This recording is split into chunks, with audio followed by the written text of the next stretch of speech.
have the pleasure of being at Spier Estate in Stellenbosch, the home of beautiful wines, good food, the arts, culture, and most recently, the award winner in the category Conservation Leader, which was bestowed by WWF.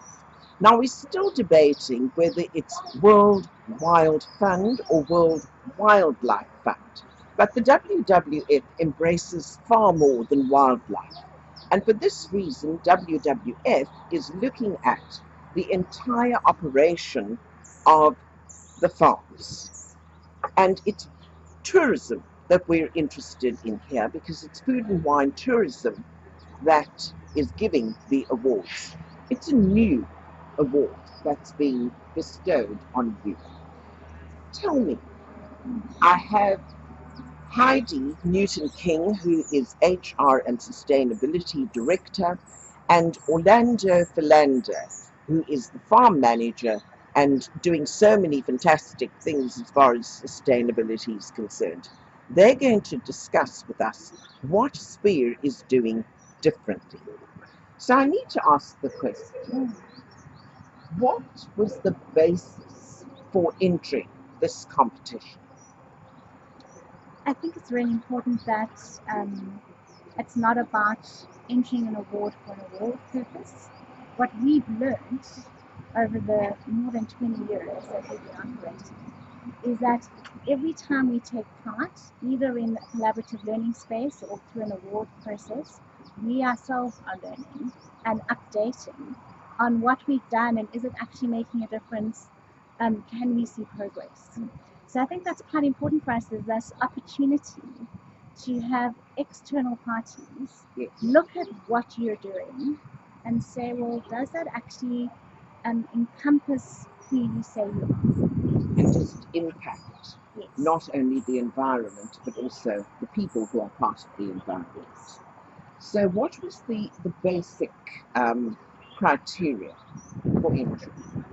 The basic criteria is to be IPW certified. It's a self-auditing system, integrated production of wine. And all wine producing businesses self-audit, and the minimum requirement is about 70%. So there's a lot of inputs into that. There need to be environmental management plan and system in place. We are organically certified, which also assists us in having a lower footprint in agriculture, in our farming practices, more sustainable farming. Yes, so that sounds fantastic. When you talk about IPW, that reminds me that there's a little sticker on the label at the top that says this is sustainably produced.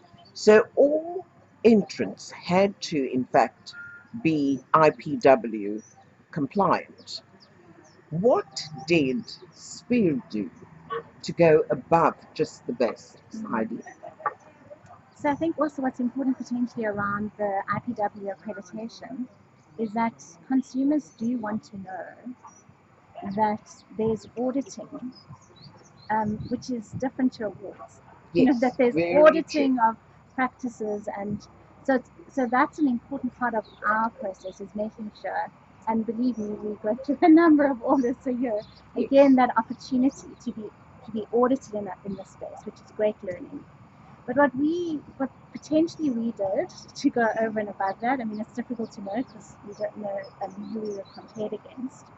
But essentially, if we look at our application, very focused around people, the environment, and our local community. And I think that we're not an island. We can't operate here at Spier and be water resilient, and people around us are struggling, because then we're not making an impact. And I'd imagine that was probably some of what might have been considered. So beyond kind of traditional water management and energy conservation and generating renewable energy, looking at our waste, these are things that I think most businesses are looking at nowadays, and trying to measure and reduce or to find alternative opportunities like in renewable. And that's a journey that we've been on for close on 20 years, I'd say. Initially with a lot of technical changes to things, and so that would have been things that a guest would see when they come to Spier, and they wash their hands and it's a light sprayer because we're conserving water. But equally, a lot of behavioural change too, because you can't implement technical solutions. You have to educate. You have to educate and get a real understanding around why we need to make the changes that we do. And I think one thing that maybe helps us along that journey is, when we talk about education of our team that works for us, it's not about educating how to save water, because somebody might be living in an informal community and actually have limited access to water, and here we want to save water. It's about giving the context of why it's important. Yes. So actually, I was just telling someone that last year this time, we had a fire alarm drill. Filander, do you remember? Yes. We decided we were going to do an alarm drill, a fire alarm, a normal scheduled fire alarm. All our staff got outside into teams and we spoke about the climate emergency. And so we changed the fire alarm into, why is this an emergency? And what do we need to do about it? And I think those are the important contextual pieces of building an understanding of what we're trying to achieve together. It's always needing to know the why. So it's not just the what, we need to know why. And once we know why, we're more inclined to implement and do it ourselves. And also knowing why it's important for me to do it, not just at the farm, but also to do it at home. That's very, very good. I think we all agree with that. Education is very important. So tell me a little bit about your energy. What are you doing to generate energy, or are you on the grid or off the grid? What do you do when the lights go out all over South Africa? How do you manage that? Talk to me first about energy. Okay, well, I'll give some insight into energy. So we have a long-term energy plan, and essentially we're running through a process of doing parts of the business as they make sense.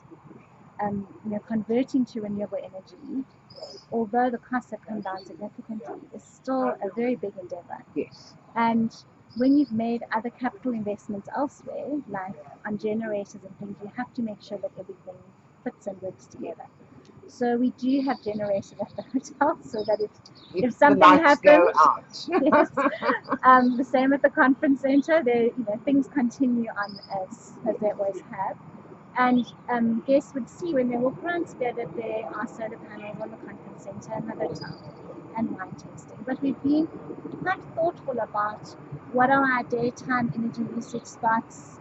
How can we, because investment in batteries is very expensive, do we wait for new batteries?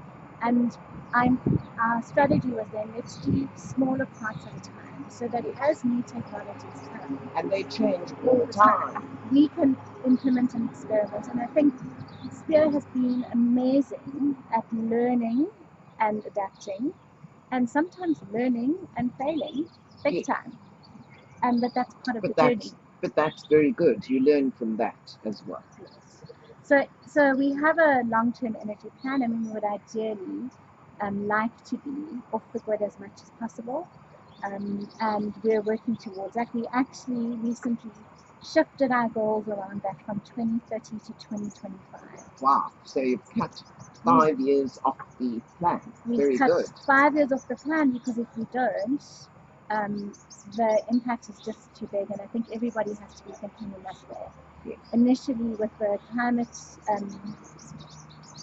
change initially, when it was not considered an emergency, people were setting 2050 goals. Yes, that's right. Then they brought them down to 2030, and now we're like 2025. We need to make sure that's around the corner. It's around the corner, but we need to make sure that we're using as much renewable resources as possible. Are you concentrating solar? Are you looking at other forms of energy? Our initial plans indicate that we would probably go to about 80% solar, and then we're exploring other alternatives. Okay, So that's good. good. Well, it's interesting to see what the world is giving us as renewable energy these days. Filander, talk to me about waste management on the farm. On the waste water management, I think in 2005 we started implementing our environmental management plan, which flowed out of that is we built our own sewage water or wastewater system, which came in effect in 2007, which is successfully operating. So all the black and grey water of the farm, agriculture, the winery and the leisure business are centrally treated. All that water are recycled back into the system. So not a drop of water goes to municipal treatment plant. So you do it all on the farm? All on the farm, and we reuse that recycled water on sustaining our gardens. And they look fabulous, hey, as you come in here. The gardens are looking beautiful. What we also do with the excess water of the plant, it goes into a wetland system that we're busy rehabilitating. So that is one of our, I think, jewel projects. And we continuously upgrading, looking at new technology, using less electricity on the plant, because it's an organic aerobic system. There's low inputs, basically aeration, and we're managing the pH. Because winery wastewater is quite a difficult industrial water to be treated, but we do it very successfully on the farm. So you need to get all the old wine out of it, and yes, all the old, get the oxygen in oh, there, get the water and you alive. don't have people queuing up to say, I'll help you clarify. So that is one of our big projects. Lovely. What we've also started doing is our environmental management, alien clearing projects. We do a lot of work on the So what aliens are growing on the farm? Because, you know, sometimes we look at trees and we say, oh, that's a lovely tree, and we don't want to see it uprooted. Yes. So which alien vegetation do you do?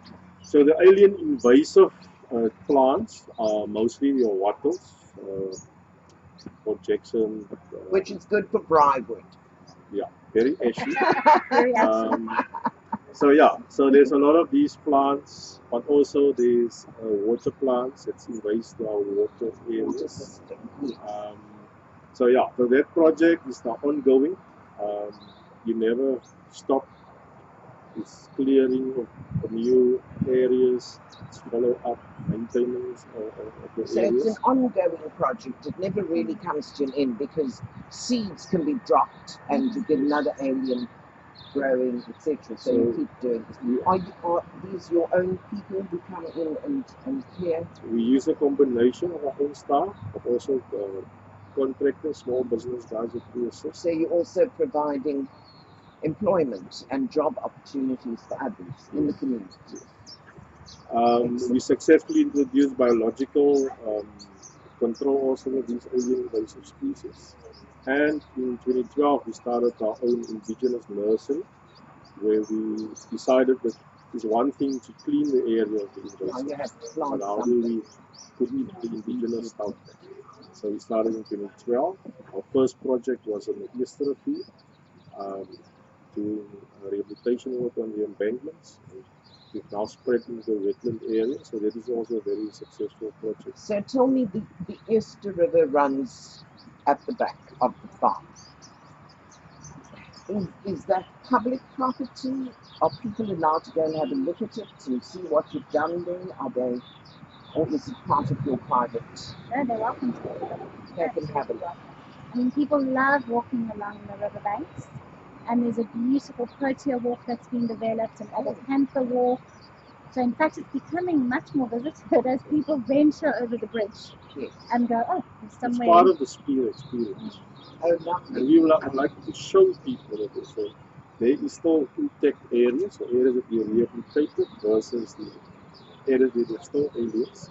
And that's also how we measure our progress. I mean, we have focus projects, and we build on that. And we encourage the visitors and the guests to farm works. That's excellent. That's excellent. Wonderful. So we're talking about water now. How did you manage during the drought? We had a very long spell without water. How did you manage the farm and all these beautiful plants? What did you do? Do you have boreholes, or what do you have to help you in that regard? So I think the first thing that happened for us was we realized that a lot of what we had put in helped position us to be able to cope better. So to Yolanda's point, the fact that we don't see waste as waste and you see waste as a resource means that wastewater is a resource in an environment like this. And the same with all our other waste. I think it's almost like we've used a word that makes it sound like something that needs to go away, as opposed to something that we can work with and reuse. Yes. So definitely our wastewater treatment plant was huge in helping us to get through that period. We also maximized our boreholes during that time. And then I think it was really a lot about just changing practices and stepping it up. So we were doing this, we now had to do 5 times that. And as much education for staff, but also for guests. You know, so asking guests, kind of saying to them, listen, we're doing what we can. Please would you help us? We don't want to impose on your stay. We don't want to make you not enjoy yourself. But if you would take a shower rather than a bath, we gave them the stats of how much the bath would be in liters versus having 2 showers a day or 1 shower a day. Again, teaching the why. There we go. And that really helped. So we, at the time when we were all restricted to 80 liters a day, at first 150 and then I think 80, we drew up educational kind of guidelines to say this is what, while you're staying with us, if you do these things, and then if you make these choices, this is how it will contribute to that liter allocation. I think that made a big difference. Yes. You know, people are really happy if they have a choice. True. Without being told, you must do this and that. How do you get the commitment of your staff then? How do you, because it's wonderful to be, you know, helping or educating, but how do you get them to commit? Yes. Because it's a team effort. Yes. How do you do that? So we do a lot of smaller interventions all at different times to help create awareness. And then through that, often what we find really works is if you can have something that's related to what you're talking about as kind of a prize or gift. So we don't always do that, but the example I can think of in the water crisis was we asked everyone to send us their water saving tips so that we could produce one big thing of who's doing what. And then we had a water saving tank as a prize. And then, so first everybody who'd entered walked to the wastewater treatment plant, and there would be an educational, again, a reminder, because we all forget. We know that it's there, but it's not exactly how it works, and we'll talk about it again, and then share what individuals are doing at home. And I think it was a lucky draw, if I'm not mistaken. It wasn't based, it was just a lucky draw, and then somebody won a water saving device. So we try and, you know, we had a full a zero waste conference for our team where we alerted everyone through video footage and experience to what's happening with plastic in our oceans. So they would walk into this big hall and we had this huge whale with its tummy filled with plastic. And so I think in the why space you have to be very creative and very engaging. And it can't be someone standing up saying, let me tell you what's going on in the world. It has to be experiential, and I never knew that was happening. And so everyone signed a pledge not to use plastic straws. And then we gave everybody bamboo straws or glass straws. And so I think it's all of those little interventions all over that we try and make them relevant to the time and with what's going on at the time. And then you know, our team sit back and go, we can make a difference. Yes, and you do. How do you get that same ethos into the homes of your staff and your workers particularly? How do you do that? Well, I think a lot of it's got to do with this wine. So we often get feedback that somebody at work has experienced something, like watched this video on the sea turtles and what's happening with the plastic, been through an experience of committing to not using plastic, and then they go home and talk to their children. Yes. And their children say, what are we talking about for school anyway? And then there's a That's conversation. lovely. So Yes. I think Suddenly there's something in common. yes. And I think it's just a wonderful awareness opportunity. We're saying, let's create awareness, let's understand things. I found initially it was quite difficult with the team, where there might be this fear that there's lots to know. I mean, there's so much to know in this space, from conservation and plants and water. And we just keep saying, it's not about knowing all of this stuff, it's about committing to what's important to you, and then Start just with the learning, small things. learning more. With small things.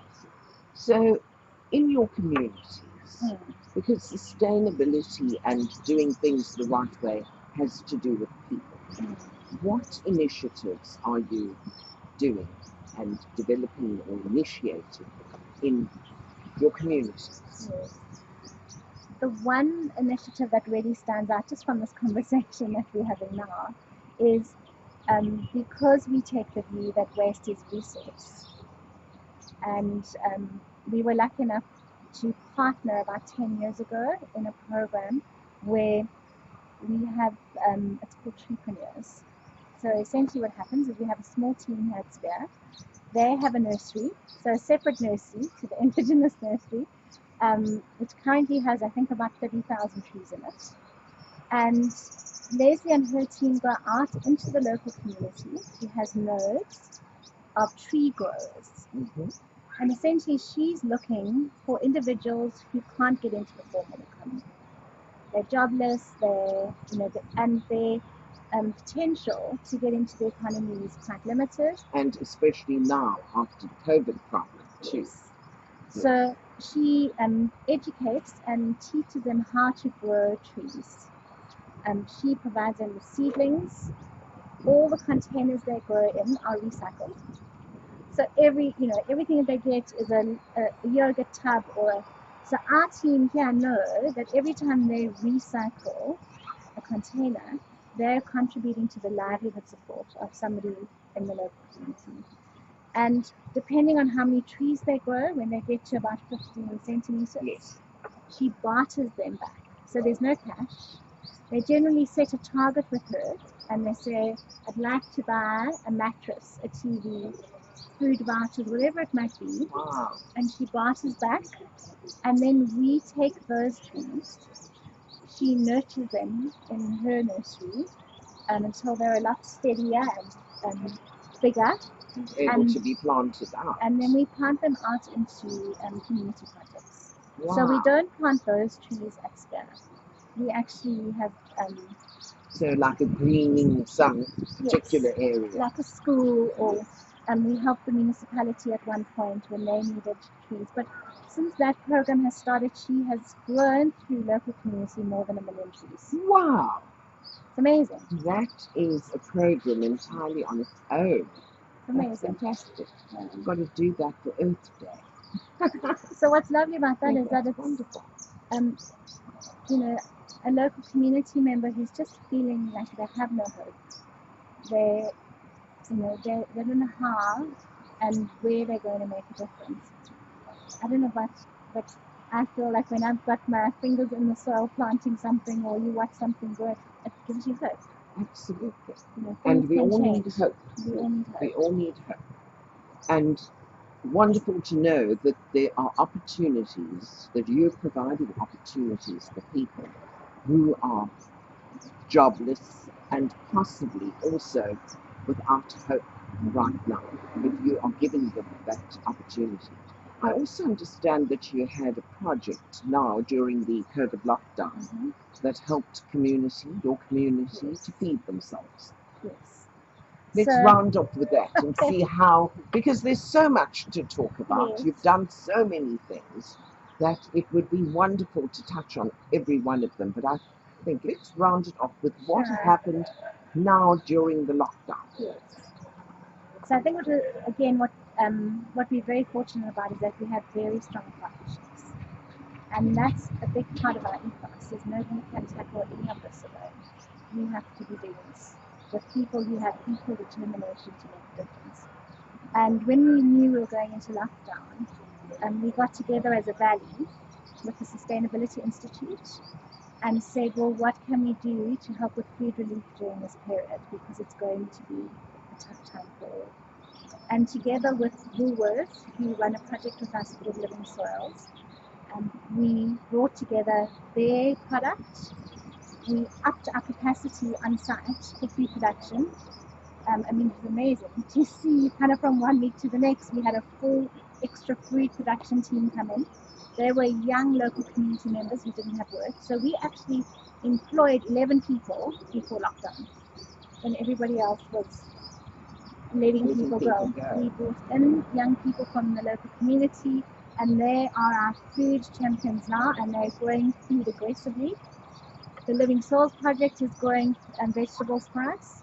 And then we started packing weekly food parcels, and we were determined that our food parcels needed to be as nutritious as possible.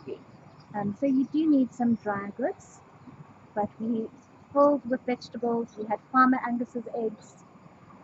We really made sure that when these packs arrived for families, there was an opportunity to eat nutritious, good food. So we supported over 400 families in our local community. But we supported with the intention of looking at long-term food security. And so we are at the moment still working with champion families to grow vegetables at home for their own use, but also to look at micro-enterprise. So I think we can't, nobody can rely on handouts going forward. But we have to teach them how to do it, and they carry it forward. And so we're playing with a couple of ideas. We might do something similar to Treepreneurs with vegetables, bartering. Very good. So we will see, together with the Sustainability Institute, we are really going to look at food security for this valley, because we've learned a lot about just the need. Again, it's similar to the climate emergency. Yes. I think there's lots of talk about it, but you need to put your foot on the pedal a little faster. Right, and do it. Let's just do it, as they would say. So we've kind of touched on a number of things. A lot of these things the tourist does not see, but looking at just coming to the farm and seeing what your operation is and putting it out there with whatever means you possibly can, because there are so many people who are looking to do green tourism. And I think that Spier would be the place to be with all these different initiatives. And so, Heidi and Orlando, when you think now at this time international travel is restricted, you will no doubt be welcoming locals to visit Spier. And they have a lot to see besides the back things. Just very quickly, what else do they see on the farm? I looked at something called the Elemental Garden, which I thought was absolutely fabulous. I almost called it the Emmental Garden. So just very quickly, just name them. Sort of 5 on my hand. What can they see? What will the local tourists, as well as the international ones who are allowed? Yes. So I think very importantly, locals have always been a big part of this space. And I think because we're constantly changing, they always see new things. So the Elemental Garden, for example, would be something new that people might not have seen before. And definitely do a voice map talk. So you put on some headsets and walk around the whole farm and listen to information around who we are, our history, our culture, our environmental things. Orlando, what would you suggest they do? Once a month, we've got a Farmer Angus farm tour, which they can put on. It's a big farm tour, all the activities on the farm. Eagle encounters is also, and segue to us. Oh, segue, absolutely. Well, segue is not an expression everybody knows. So just quickly explain what it is. I know what it is, but just explain what's a segue. Yes. And Now would I let's be do- able to do it? Yes. And even I can do it, so anyone can do it. So it's really lovely. It's just a two-wheel machine. So you're on wheels and you stand on a platform and you're able to travel around easily. So watch my motion, because that's how easy it is. And the lovely thing is you can go all over the farm and they take you on guided tours. So children do it. You know, Wonderful. there's a height restriction, but children can do it. And you can go in a group, socially distanced, because you're all on separate segways, and you can hear what's happening on the farm. Experiencing our wines. Absolutely, which I'm hoping that I'm going to experience now. I want to thank Heidi Newton-King and Filander for chatting with us today about the fabulous things that are happening at Spier, and to congratulate them on the WWF Sustainable Leader Award that they've achieved for the food and wine tourism.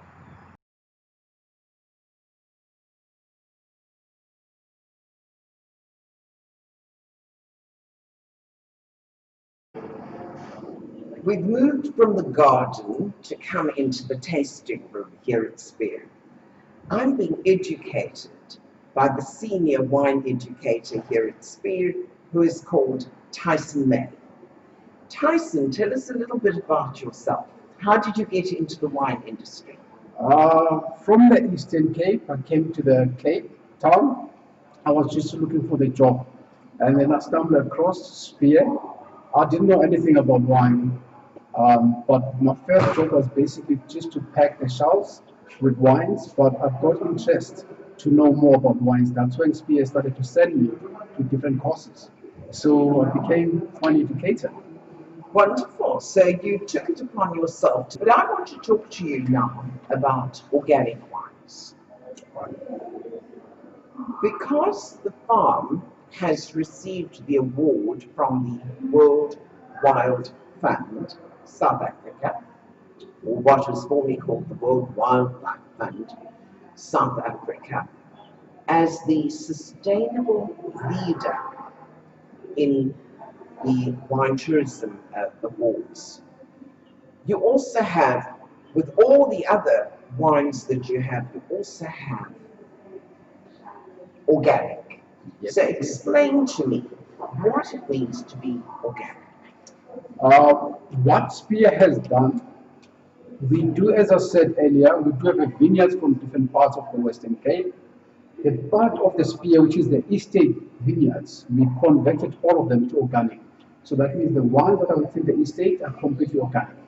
That means there's no pesticides, there's no chemicals in the wine, but we do still use sulfite.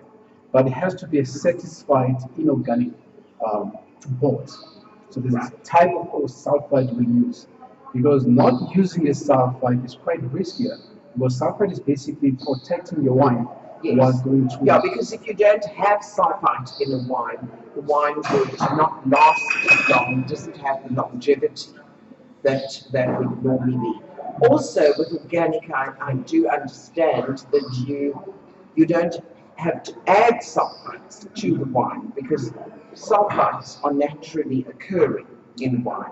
And of course, you have to have the minimum, which I think is 100 parts per million, and I'm sure these are even lower than that. So that's lovely. And what is this? What cultivars this? So we do have the Rosé Merlot under the range called Yellowwood. We do have the farmhouse, which is Chenin Blanc and Shiraz Rosé.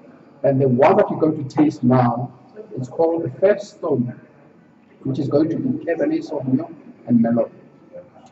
Okay, so it's a blend of Cab and Merlot. So we've got two rosés, the one called Yellowwood, the other one called Farmhouse, and the one called First Stone. I bet that each of these has a story to tell behind the label. which we will leave for another occasion when I come back and taste some wine with Tyson. So, what are we going to taste now, We're going Tyson? to taste the first stone, which is Stone. yeah. So that's Wow. Cabernet Sauvignon Merlot, 18 months in the oak barrel. But only about 60% is new oak, and the rest is the second oak. The reason why we have to put it here, this is quite of a bold, ruby good style of wine. We've got more acid structure, is to give it some time to open up. Because it's a quite big one, we need to give it some time to open. So you put it into this Decanter. decant, Just to let it soak. special type of decanter which has air flowing through from both sides. Yes. That's tonight. So let me try this. I can already see just on the colour that the wine is both big and bold. Big and bold. Looks. That will be 2050. So this was 2015, which is pre-stressed vines of the drought. So this would be a delicious example of wines that have not been stressed by the drought. Beautiful colour, and I imagine that this would also be over 14% alcohol. 14.5. Yes, 14.5. You can actually see the viscosity, very, very full wine, even in the glass. Oh, delicious. Just on the nose, how lovely this is. Nice and open now. It Yes. shows that more. So 18 months in wood. So it's not over oaked. It is, in fact, very balanced indeed.